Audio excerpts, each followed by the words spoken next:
Salut tout le monde. Aujourd'hui, je vais présenter le premier cours en néphrologie pour destiné aux externes.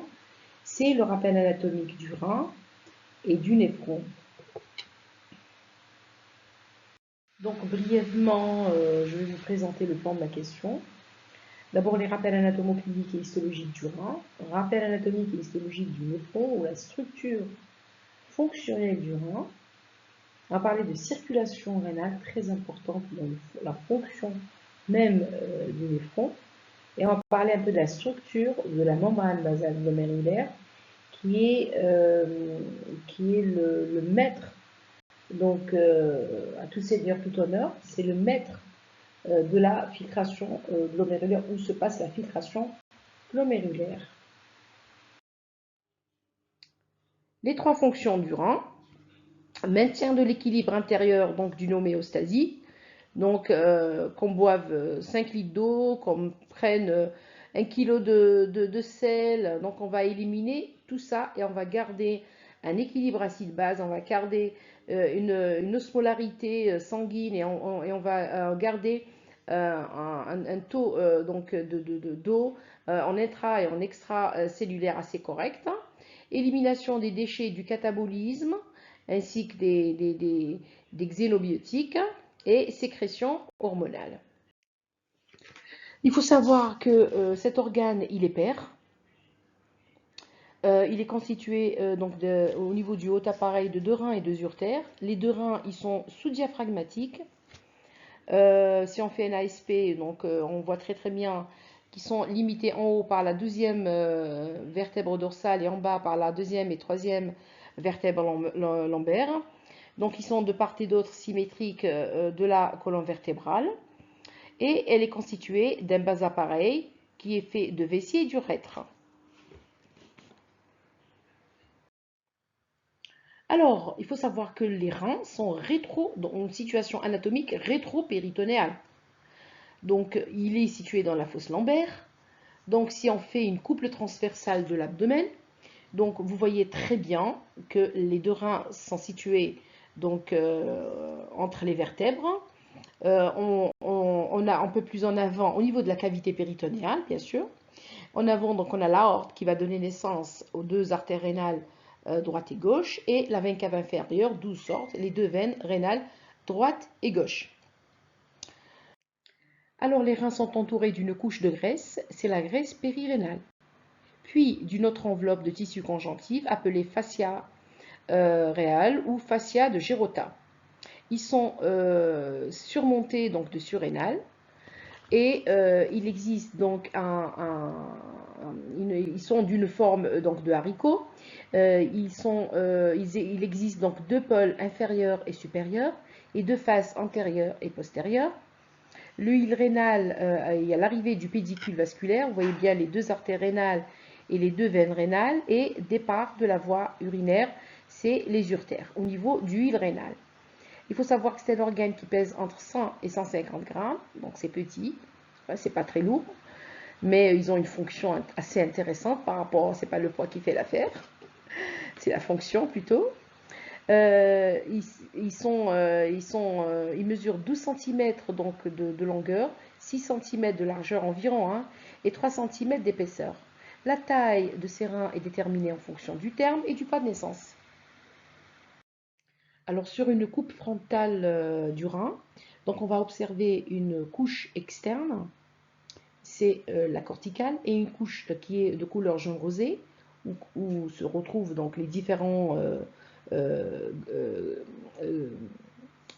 glomérules, et la partie interne qui est plus foncée, rouge foncé, qui est constituée surtout de tubes. Donc la partie externe s'appelle donc cortex, et la partie interne plus foncée s'appelle la médulaire. Le rein est entouré par une capsule rénale. Il faut savoir que le rein aussi, il contient entre 8 à 18 pyramides, en moyenne 14. Cette pyramide a une base large externe et une base interne qui est assez étroite et qui finit par une papille rénale, où se retrouvent la plupart des tubes collecteurs. On va voir tout à l'heure. Entre une pyramide et une autre se retrouve la colonne de Bertin. On va voir après dans la vascularisation, c'est le passage donc, des différents vaisseaux rénaux. Après les papilles, il y a les urines, donc les urines définitives se retrouvent au niveau des calices mineurs. Donc, chaque pyramide a sa propre calice mineur, et ces calices mineurs se rejoignent dans des calices majeurs. Il y a environ 2-3 calices majeurs dans le rein. Puis les calices majeurs vont déverser l'urine au niveau du bassinet et par la suite au niveau de l'urtère qui va passer dans la vessie. Alors, sur une coupe d'une pyramide, qu'on voit très très bien ici, on va retrouver les différents néphrons. Alors, les néphrons se retrouvent au niveau du cortex. La plupart des néphrons, enfin toute la totalité des néphrons se retrouvent au niveau du cortex.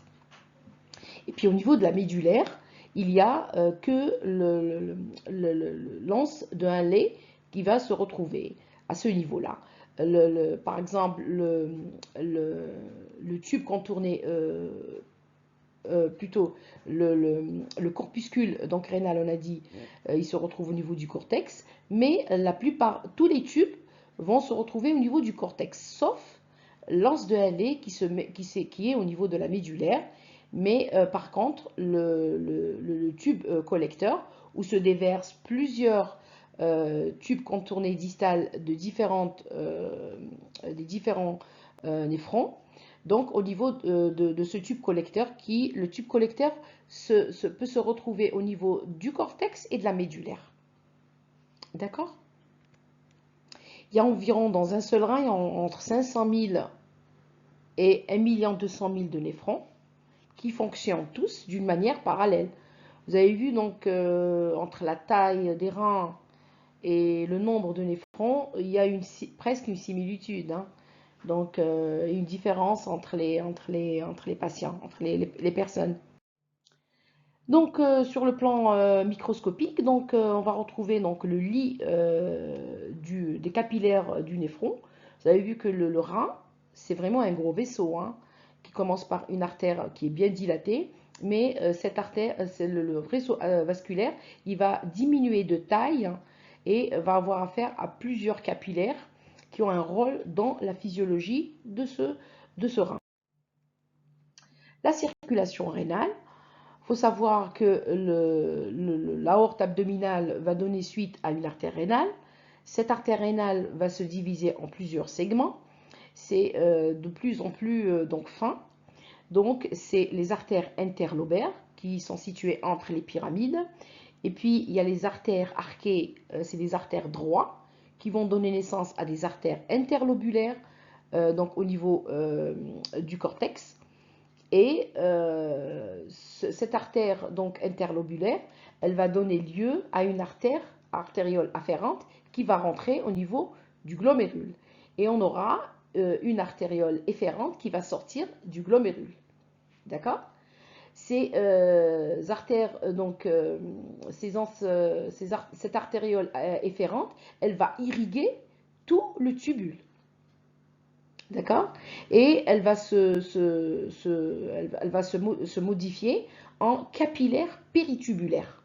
Ces capillaires péritubulaires se retrouvent généralement dans le cortex et ils irriguent le tube contourné proximal et le tube contourné distal, ainsi que un petit peu la branche ascendante de l'anse de Halley. Par contre, la branche descendante, la branche descendante de l'anse de Halley, elle, le capillaire vasculaire, c'est les capillaires plus fins encore, c'est ce qu'on appelle les vasa recta. Donc cette distribution des différentes capillaires au niveau cortical et au niveau médulaire, et surtout les différents tubes ont une fonction. D'accord? Donc dans ces capillaires péritubulaires, il y a formation de vénules. Donc il y aura aussi une veine donc efférente. Cette veine efférente, elle va donner lieu à une veine, elle va donner lieu à une veine interlobulaire, puis une veine arquée, puis une veine interlobaire et qui va se jeter dans la veine rénale. D'accord? Donc ça, c'est un petit croquis qui va vous résumer un peu la distribution donc, vasculaire, qui a plutôt un rôle de fonction, hein, pas un rôle nourricier. Pour les résistances vasculaires artériolaires, il faut savoir que la pression artérielle moyenne au niveau de l'artériole, enfin de l'artère rénale, c'est environ entre 100 et 120 mm de mercure. Arrivée à l'artériole afférente, cette dernière commence à diminuer. Mais elle est tellement, la pression hydrostatique à ce niveau-là, elle est, pour donner une pression hydrostatique élevée afin de pousser le sang au niveau du filtre glomérulaire. Et là, on a besoin, le capillaire glomérulaire a besoin d'une pression d'environ 57 mm de mercure pour pousser le sang au niveau du glomérule. Par contre, au niveau la pression au retour de l'artériole efférente, la pression, elle diminue environ en dessous de 40 mm de mercure pour arriver au niveau des capillaires tubulaires à 10 mm de mercure. C'est le phénomène de réabsorption où la pression oncotique est plus augmentée à ce niveau-là, au niveau des capillaires péritubulaires, permettant une captation, une réabsorption. Donc la pression hydrostatique est basse, mais la pression oncotique est élevée pour réabsorber pour faire le phénomène de réabsorption donc d'eau et du reste des éléments nutritifs. Dans cette slide, vous allez voir les différents types de glomérules, de néphrons plutôt, pardon. Il existe des glomérules, enfin des néphrons corticaux. Donc ces néphrons corticaux, ils n'ont pas un réseau vasculaire, ils ont plutôt un réseau vasculaire très développé au niveau de la corticale. C'est les capillaires donc péritubulaires. D'accord? Et ils sont là pour la réabsorption donc des différents ions, glucose, etc. et la sécrétion des déchets. Par contre, ils sont d'environ entre 85 et 90%. Par contre, il existe des néphrons juxtaglomérulaires. Il se situe au niveau de la corticale, mais plutôt vers le versant externe de la médulaire. Et ceux-là, ils sont d'environ entre 5 et 10%. Ils ont par contre une once de Halley qui est très très longue, en épingle à cheveux, qui arrive presque au niveau de la papille. Et ils sont entourés d'un réseau capillaire qui est différent par rapport aux néphrons et aux autres tubules donc proximales et distales, puisqu'ils ont un capillaire qui s'appelle la vasa recta. Et cette vasa recta, et ces tubules cette anse de lait longue va s'occuper plutôt d'un phénomène osmotique, c'est la réabsorption de l'eau. Sur le plan microscopique, le glomérule baigne dans la capsule de Bowman. Et cette grappe, comme une grappe, elle ne baigne pas comme ça dans la capsule de Bowman, ou ce flocculus ne baigne pas dans sa capsule de Bowman comme ça. Par contre, il est soutenu par un tissu de soutien qu'on appelle le mésenchyme. D'accord? Et puis, il y a l'arrivée du premier tube, c'est le tube rénal.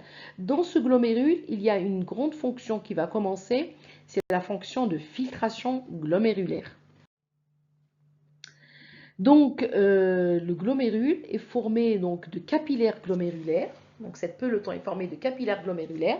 Ce capillaire glomérulaire est formé d'une membrane donc, fenestrée constituée de cellules endothéliales. Aussi, il y a une autre membrane qui est là, c'est la membrane basale glomérulaire. Et au-dessus, il y a les cellules podocytaires, donc d'expansion pédicelle au niveau de cette membrane. D'accord? Donc le podocyte, il est généré du feuillet viscéral de la capsule de Bowman. D'accord? Donc ces trois feuillets, le capillaire fenestré, la membrane basale glomérulaire et les pédicelles et surtout les fentes qu'il y a entre les pédicelles qui sont très très importants. Donc le son, il va rentrer à l'intérieur et il va sortir par il va longer le capillaire et la membrane basale entre les fentes des pédicelles pour passer au niveau de la chambre urinaire. Donc je me répète, les 3 couches. Donc il y a les cellules endothéliales côté sang, la membrane basale glomérulaire et les pédicelles des podocytes. Là, il faut dire que la membrane basale glomérulaire est chargée négativement. Cette dernière, elle n'est pas inerte, hein, elle est formée surtout de collagène de type 1 et 2, mais aussi du collagène du type 4 et 5. D'accord? Et puis de protéoglycanes, hein, de l'aminine, de podocalcine. Ces derniers, ils sont chargés négativement. Aussi, toutes les protéines des pédicelles ou des podocytes, ce n'est pas une structure comme ça, tissulaire, avec une histologie comme ça. Il y a des protéines à l'intérieur, telles que la podocine, la néphrine, la CD2AP, qui confèrent à cette membrane ou cette barrière de filtration glomérulaire une charge négative. Donc, au niveau de la structure vasculaire du côté sang, ne passeront pas les éléments figurés, ils ne passeront que des éléments qui sont sélectifs, selon la charge, selon le poids moléculaire et selon la pression hydrostatique. Donc, au niveau de la barrière, de cette barrière glomérulaire, ne va rentrer que le plasma. Donc, tous les éléments figurés du sang restent au niveau du capillaire glomérulaire et ne passeront pas cette barrière. Ce qui passera cette barrière, ce n'est que le plasma qui est fait d'eau, d'ions et de protéines, petites protéines qui ne dépasseront pas les 70 kilodaltons, c'est-à-dire que l'albumine ne rentre pas. Puisque la membrane est chargée négativement, toutes les autres protéines sont chargées positivement, donc il y a une réduction. D'accord? Une petite quantité de protéines va passer, mais cette dernière va être réabsorbée au niveau tubulaire.